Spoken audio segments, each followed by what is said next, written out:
الرحمن الرحيم.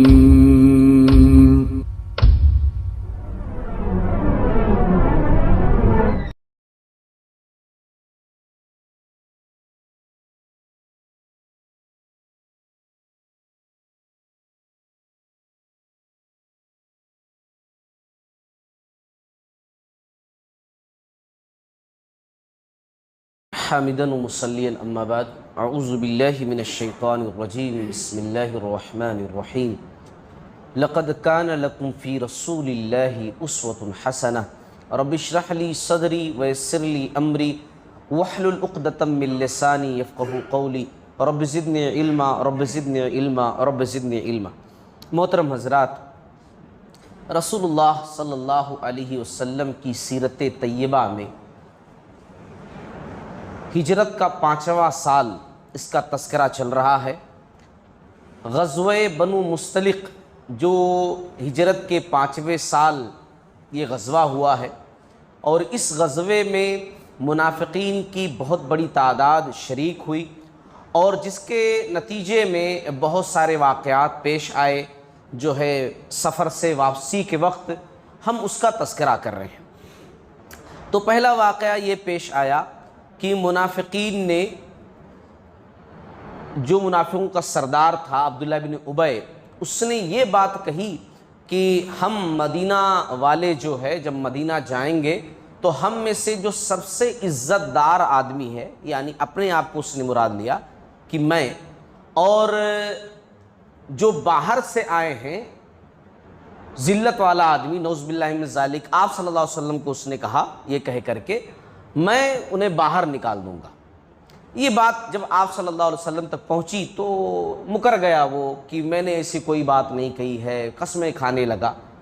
آپ صلی اللہ علیہ وسلم کوئی عالم الغیب تو تھے نہیں، وقتی طور پر آپ صلی اللہ علیہ وسلم نے اس کو کہا ٹھیک ہے تم نے یہ بات نہیں کہی ہوگی، لیکن پھر اس کے بعد اللہ رب العالمین نے سورۃ المنافقون پوری سورت نازل کر دی، اور اس کے اندر اللہ رب العالمین نے یہ بات بھی کہہ دی کہ ہم الذین یقولون لا تنفقوا علی من عند رسول اللہ حتی ینفضوا وللہ خزائن السماوات والارض ولکن المنافقین لا یفقہون یقولون لئن رجعنا الى المدینة لیخرجن العز منها الازل وللہ العزة ولرسولہ وللمؤمنین ولکن المنافقین لا یعلمون۔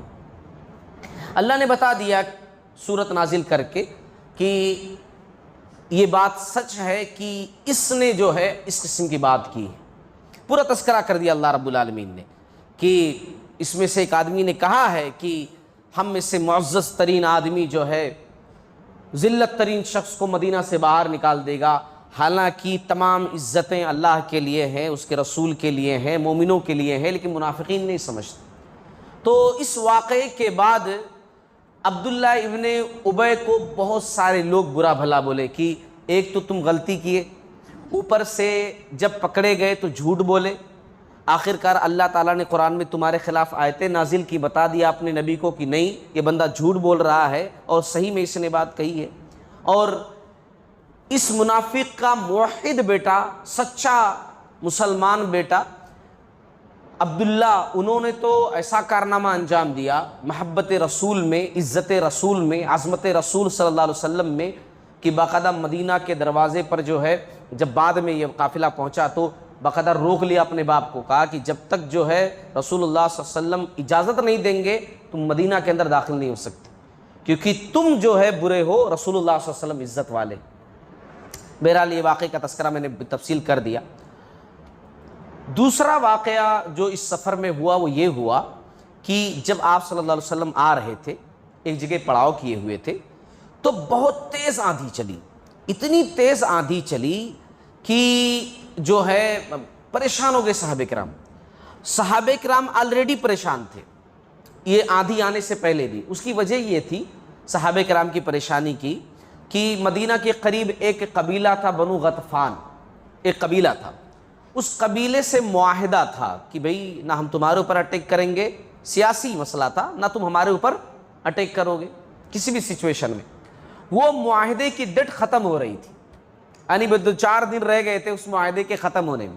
اب صحابہ کرام کو ٹینشن یہ تھی کہ جلد سے جلد ہم مدینہ پہنچیں، کہیں ایسا نہ ہو کہ وہ لوگ اندر سے کچھ تیاری کیے بیٹھے ہوں، جیسے معاہدہ ختم ہو وہ لوگ اٹیک کر دیں مدینہ پر، اور ہم لوگ مدینہ میں ہیں بھی نہیں تو دفاع کون کرے گا؟ تو ایک سیاسی مسئلہ تھا، صحابہ کرام کے ذہن اسی میں الجھے ہوئے تھے۔ رسول اللہ صلی اللہ علیہ وسلم ایک بہترین قائد تھے، ایک بہترین امام تھے، ایک بہترین رہبر تھے۔ آپ صلی اللہ علیہ وسلم نے محسوس کر لیا صحابہ کرام کی بے چینی، اور آپ صلی اللہ علیہ وسلم نے کہا کہ دیکھو ڈرو نہیں، صحیح مسلم کی حدیث ہے کہ جب تک ہم لوگ پہنچ نہ جائیں مدینہ تب تک کوئی دشمن مدینہ میں داخل ہی نہیں ہو سکتا ہے۔ اس وقت فرشتے پہرےداری کر رہے مدینہ کی، اس لیے یہ بات دل سے نکال دو کہ ہمارے پہنچنے سے پہلے کوئی وہاں پر حادثہ ہو سکتا ہے، اس کی ٹینشن تمہیں لینے کی ضرورت نہیں ہے۔ ہاں یہ آندھی جو چلی ہے اور جس میں ہم لوگ پریشان ہیں، یہ آندھی کی وجہ یہ ہے کہ مدینہ کے اندر ایک منافق مر گیا۔ آپ صلی اللہ علیہ وسلم نے کیا خبر دی؟ آپ سچے نبی تھے، رسول تھے، آپ کے اوپر وحی آتی تھی۔ آپ صلی اللہ علیہ وسلم نے کہا کہ یہ ایک منافق کے مرنے کی وجہ سے ہے آندھی چلی۔ لوگوں نے نام پوچھا، آپ صلی اللہ علیہ وسلم نے بتایا کہ زید بن رفاعہ بن تابوت، زید بن رفاعہ اس کا نام تھا منافق کا۔ اچھا، عبداللہ بن ابی کا جگری تھا یہ زید بن رفاعہ۔ جس طرح عبداللہ بن ابی ہر جگہ کچھ نہ کچھ کارنامے اسلام کے خلاف کرتا رہتا تھا، زید بن رفاعہ بھی کرتا رہتا تھا، لیکن یہ زید بن رفاعہ کھلے طور پر کرتا تھا، کھلے طور پر کرتا تھا، سب جانتے تھے۔ تو یہ مدینہ کے اندر ہی تھا، یہ مر گیا۔ جب یہ نیوز صحابہ کرام کو پہنچی تو اس مجلس میں عبداللہ بن ابی نہیں تھا۔ صحابہ کرام گئے کہ بھئی یہ صاحب دوست ہیں، جا کر بتائے کہ جو ہے تمہارے دوست جو ہے زید بن رفاعہ ان کا انتقال ہو گیا۔ تو اس نے کہا کہ تم لوگوں کو کیسی خبر؟ اب پہلے ایسا تو تھوڑی تھا کہ ہمارے پاس موبائل ہے، میسج آ گیا، ایسا تو کچھ تھا نہیں۔ ہم لوگ یہاں ہیں اور نیوز تم لوگ دے رہے ہو، خبر دے رہے ہو مدینہ کی، کیسے بھروسہ کر لوں میں؟ تو لوگوں نے کہا کہ دراصل پیارے نبی صلی اللہ علیہ وسلم نے یہ نیوز ہمیں دی ہے، یہ خبر دی ہے۔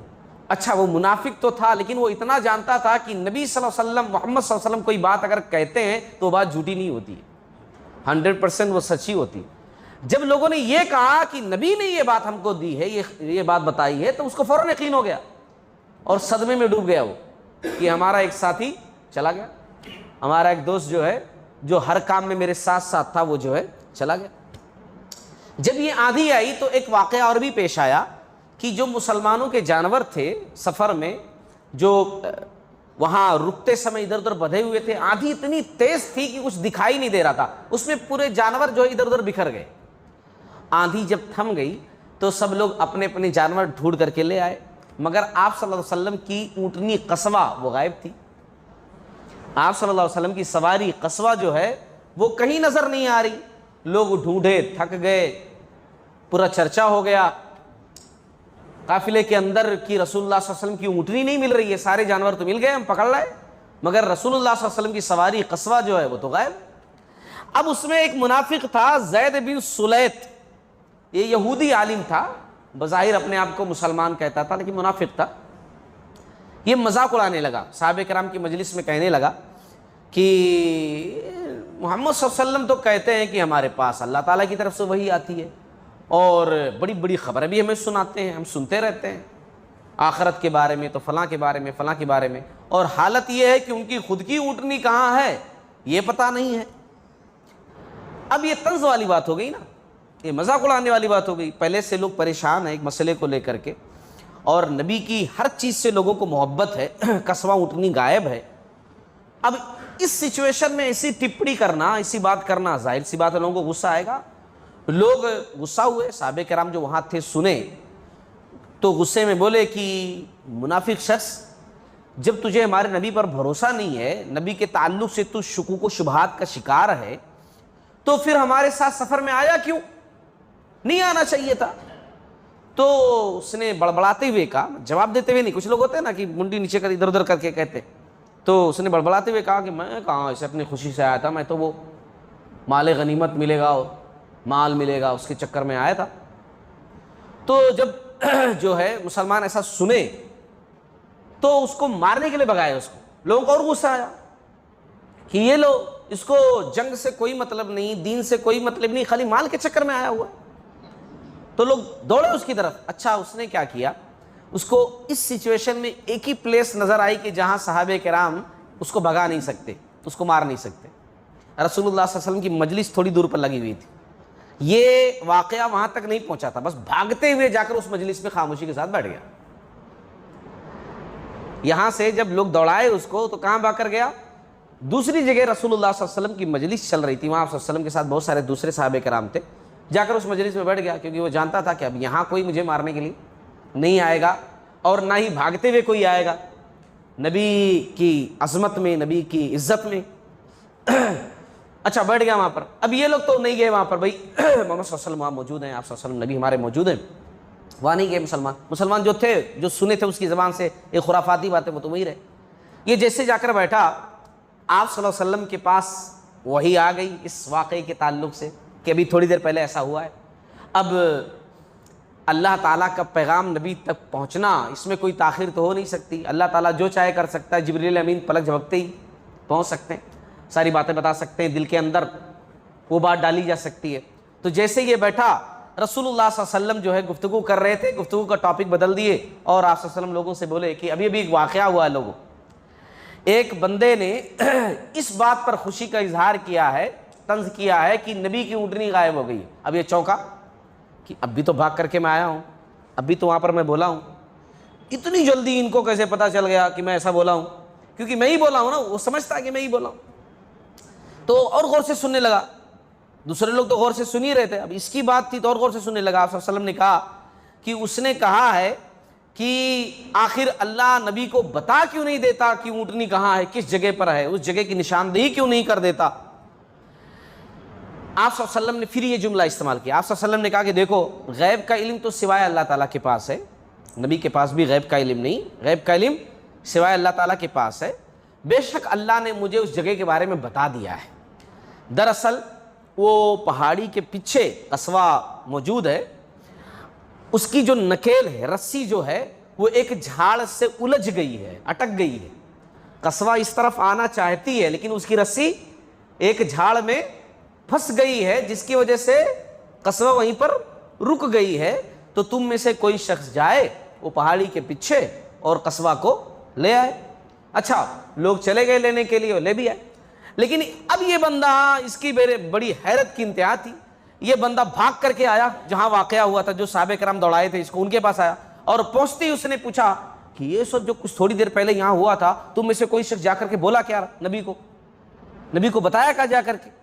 تو لوگوں نے کہا کہ نہیں، تم بھاگ کر کے گئے وہاں جا کر بیٹھ گئے، تو ہم لوگ کیسے گئے وہاں پر؟ ہم لوگ تو گئے نہیں، ہم لوگ تو یہی ہیں، تم ہی بھاگ کر وہاں پر گئے۔ تو اس نے کہا کہ پورا واقعہ بیان کر دیا کہ جیسے میں جا کر بیٹھا، نبی اسی واقعے کے تعلق سے بولنے لگے اور بتا بھی دیے کہ قصوہ اونٹنی فلاں جگہ پر ہے، جھاڑ میں اس کی نکیل پھنس گئی ہے جس کی وجہ سے رکی ہوئی ہے، جاؤ وہاں سے لے آؤ۔ آج مجھے یقین ہو گیا کہ محمد صلی اللہ علیہ وسلم سچے رسول ہیں، مجھے یقین ہو گیا کہ وہ سچے رسول۔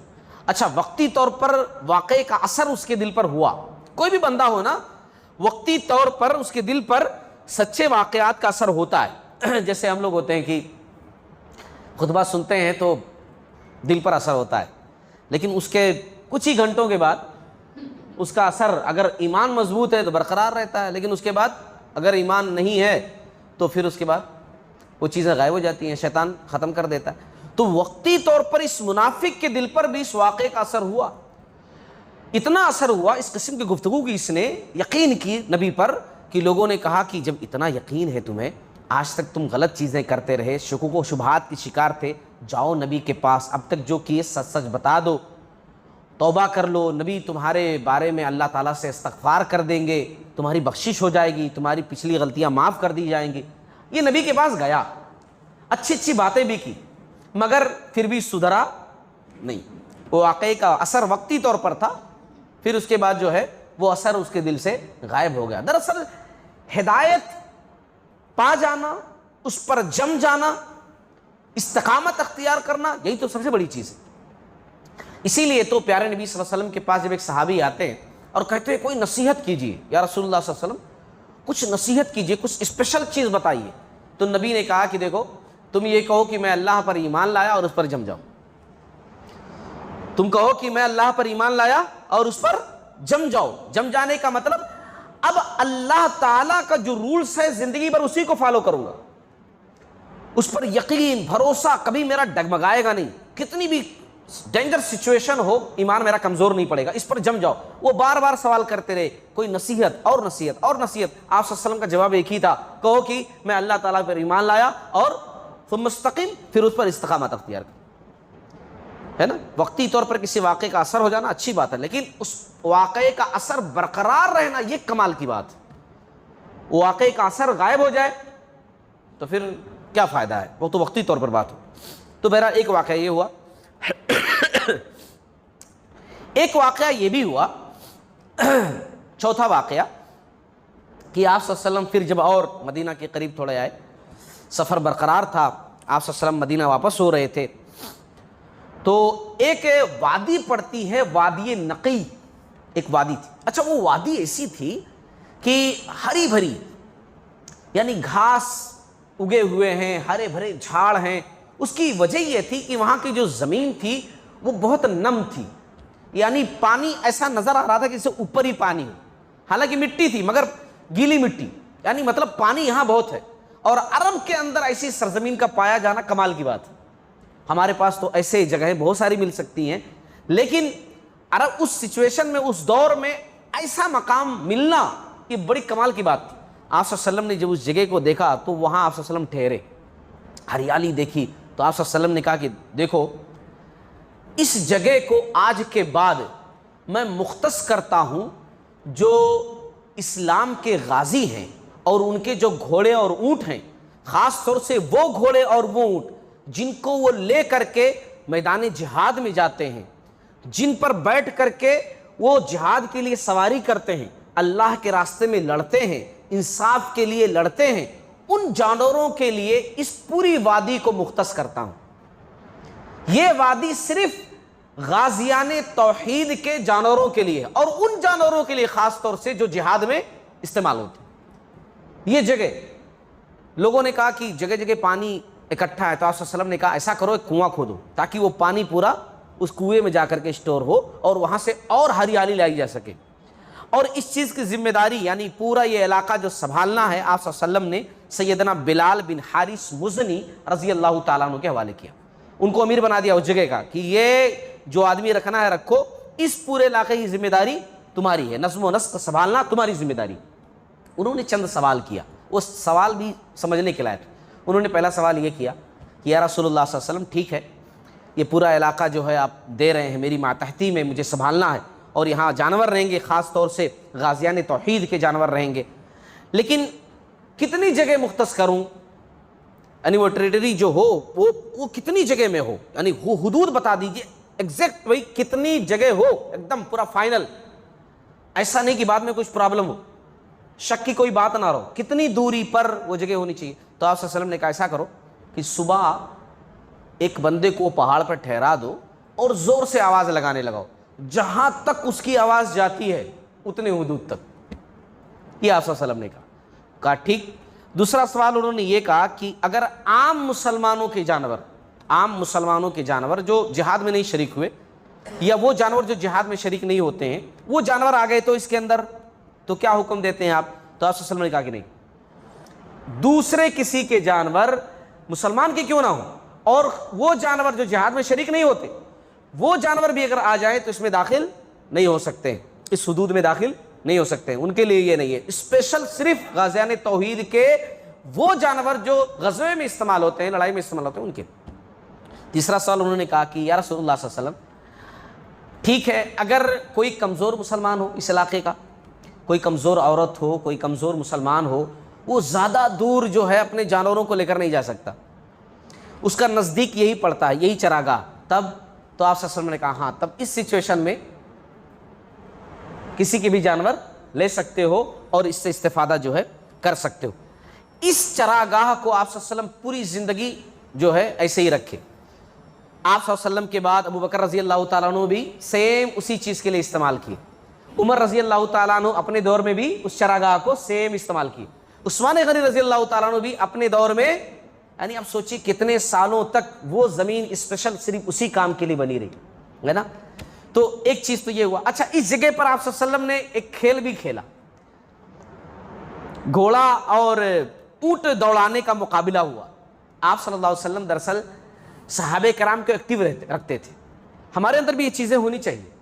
ہمارے پاس کچھ کرنے کے لیے کام نہ ہو مگر پھر بھی ذہنوں کو ایکٹیو رکھنے کے لیے نا کچھ نہ کچھ کرتے رہنا چاہیے. اچھی چیز ہے, بالکل یہ چیز کرتے رہنا چاہیے. اب دیکھیے آپ صلی اللہ علیہ وسلم وہاں رکے اور آپ صلی اللہ علیہ وسلم نے اونٹوں کا اور جو ہے گھوڑے کا مقابلہ کروایا, دوڑ کا. وہیں پر آپ صلی اللہ علیہ وسلم کی جو قصوہ اونٹنی تھی سیدنا بلال بن رباح, بلال رضی اللہ تعالیٰ عنہ, وہ سوار ہوئے. ان کی خوش نصیبی آپ صلی اللہ علیہ وسلم کی سواری پر سوار ہوئے. یعنی ریس میں دوڑانے کے لیے آپ صلی اللہ علیہ وسلم کی قصوہ اونٹنی کو کون لیے؟ آپ صلی اللہ علیہ وسلم کس کو دیے؟ بلال رضی اللہ تعالیٰ عنہ کو. اور آپ صلی اللہ علیہ وسلم کا ایک گھوڑا تھا ضریب, 2 گھوڑے تھے آپ صلی اللہ علیہ وسلم کو, لزاز اور ضریب 2 گھوڑے تھے. تو ضریب جو گھوڑا تھا وہ ابو اسید سعدی رضی اللہ تعالیٰ عنہ کے صحابی تھے, ان کی خوش نصیبی ان کو آپ صلی اللہ علیہ وسلم دیے کہ تم سواری کرو گے.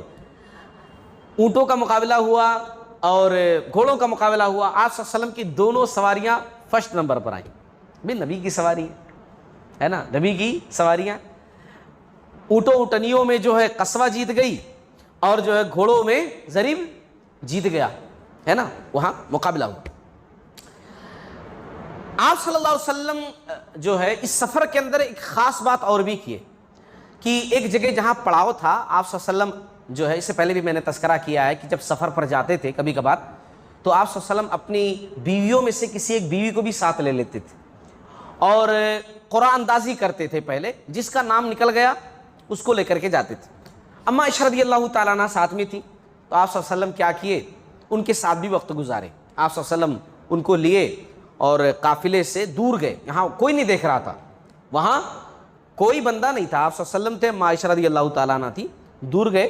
اور اس کے بعد جو ہے چلتے چلتے آپ صلی اللہ علیہ وسلم نے کہا کہ عائشہ دوڑ کا مقابلہ ہو جائے, دوڑ کا مقابلہ ہو جائے, ذرا دوڑتے ہیں دونوں. اب ذرا سوچیے آپ صلی اللہ علیہ وسلم جو ہے نبی ہیں اور آپ صلی اللہ علیہ وسلم کی بیوی ہیں, زوجہ ہیں, دوڑ کا مقابلہ ہو رہا ہے نا.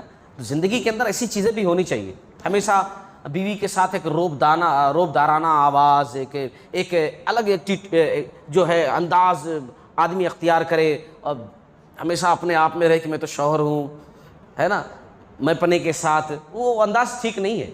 تھوڑا ہنسی مذاق, تھوڑا کبھی کبھار اپنی ایج سے آپ کم بھی ہو جائیں, بڑی اچھی بات ہے یہ چیز, ہے نا. اب دیکھیے نا, نبی دوڑ کا مقابلہ کر رہے ہیں ماں عائشہ رضی اللہ تعالیٰ عنہ کے ساتھ. آپ صلی اللہ علیہ وسلم جو ہے چلو عائشہ دوڑ کا مقابلہ ہو جائے. آپ صلی اللہ علیہ وسلم بھی تھوڑا کپڑا اٹھا لیے, میں نے پہلے بھی تذکرہ کیا نا, تھوڑا گیلی زمینیں تھی. اچھا, پھر اس کے علاوہ جو ہے اما عائشہ رضی اللہ تعالیٰ عنہ نے بھی تھوڑا جو نیچے کپڑا تھا اس کو اٹھا لیا, ہے نا, اور کہا ٹھیک ہے چلو ہو جائے مقابلہ. آپ صلی اللہ علیہ وسلم اما عائشہ رضی اللہ تعالیٰ عنہ جو ہے دوڑے. آپ صلی اللہ علیہ وسلم جیت گئے, آپ صلی اللہ علیہ وسلم جیت گئے, آگے نکل گئے. ماں عائشہ رضی اللہ تعالیٰ عنہ پیچھے رہ گئیں. آپ صلی اللہ علیہ وسلم نے کہا کہ دیکھو عائشہ, یہ جو پہلے تم جیتی تھی نا اس کا بدلہ ہی, اس سے پہلے تم مجھ سے جیت گئی تھی ایک مرتبہ, اس کا بدلہ آج میں نے لے لیا. آج میں جیت گیا اور تم ہار گئی. اس سے پہلے کب یہ مقابلہ ہوا تھا؟ اس سے پہلے واقعہ ایسا تھا, باہر کا مقابلہ نہیں تھا, حالانکہ ایک روایت اور بھی ہے باہر کے دوڑ کا, ابو داؤد کی حدیث ہے. یہ آپ صلی اللہ علیہ وسلم نے جو تذکرہ کیا یہاں پر کہ پہلی جو تم جیتی تھیں اب جو ہے تم ہار گئی, اس کے بدلے میں جیتا کس بار.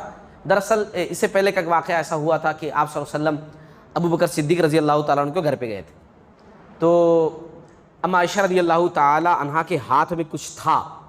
آپ صلی اللہ علیہ وسلم نے کہا کہ عائشہ وہ چیز مجھے دو, تو بجائے دینے کے یہ کیا کریں, کھیلنے لگیں. کھیلنے کا مطلب یہ ہے کہ دوڑائیں آپ صلی اللہ علیہ وسلم کو, میں نہیں دیتی ہوں, ہے نا, میں نہیں دیتی ہوں. محبت سے کوئی ایسی چیز کی جائے تو وہ گستاخی نہیں ہوتی ہے نا, وہ گستاخی نہیں ہوتی. وہ بھاگنے لگی پورے گھر میں بھاگنے لگی.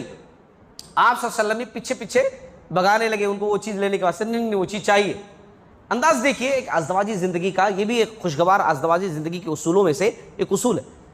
بہرحال نہیں پکڑ پائے آپ صلی اللہ علیہ وسلم, وہ جو ہے وہ سامان نہیں لے سکے, اور آپ صلی اللہ علیہ وسلم جو ہے وہ مقابلہ ہار گئے تھے, یعنی وہاں پکڑ نہیں پائے تھے. تو آپ صلی اللہ علیہ وسلم نے اسی واقعے کا تذکرہ کیا کہ پہلے تم جیت گئی تھی, میں ہار گیا تھا, مگر آج میں جیت گیا اور تم ہار گئے.